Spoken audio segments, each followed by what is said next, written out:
Règle numéro 9, savoir pourquoi. Première chose, savoir pourquoi on fait ce métier. Pourquoi on l'exerce dans ces conditions. Pourquoi est-ce qu'on l'exerce ici, avec tel ou tel associé, en association, en omnipratique, en spécialité. Il est important de se poser cette question. Sinon, à un moment, ça va plus très bien. Je rencontre tellement de confrères qui me disent « vivement les vacances, je pourrais pas tenir une semaine de plus, c'est la semaine prochaine ».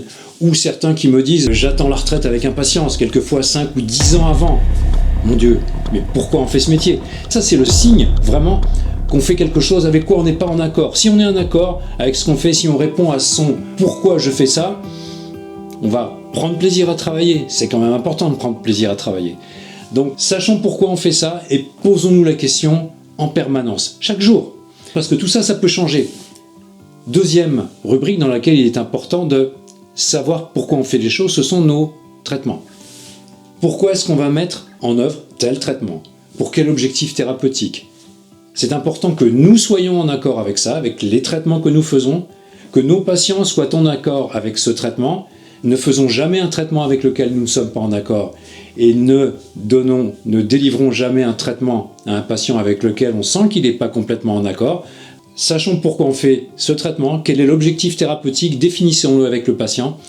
Et après aussi, au niveau clinique, lorsque nous le mettons en œuvre, pourquoi est-ce que je mets en œuvre cette phase clinique? Pourquoi est-ce que j'emploie cette technique? Pourquoi est-ce que j'emploie ce matériel? C'est la planification. Donc en résumé, que ce soit dans notre carrière en général ou dans chacun de nos traitements, qu'est-ce qui donne du sens? Qu'est-ce qui donne du sens à l'ensemble de ma carrière, à chaque mois, à chaque semaine, à chaque jour, à chaque minute de travail? Et également, quel sens a le traitement que je fais pour ce patient? Et nous avons aussi, quand nous avons réussi à faire cette compréhension de ce que nous voulons, nous pouvons aider nos patients. Parce que cette difficulté, ils la rencontrent aussi eux-mêmes. Quand on leur pose la question, quel est votre objectif thérapeutique? La plupart sont incapables de nous le donner. Mais nous avons ce rôle, nous avons cette mission d'aider nos patients à définir, à savoir pourquoi ils veulent réaliser un traitement complexe et éventuellement un traitement coûteux. Donc c'est de notre expérience que nous pouvons aider nos patients à définir leur pourquoi. En résumé de cette règle numéro 9, savoir pourquoi, c'est qu'est-ce qui donne du sens à notre exercice? Qu'est-ce qui nous donne envie de nous lever le matin?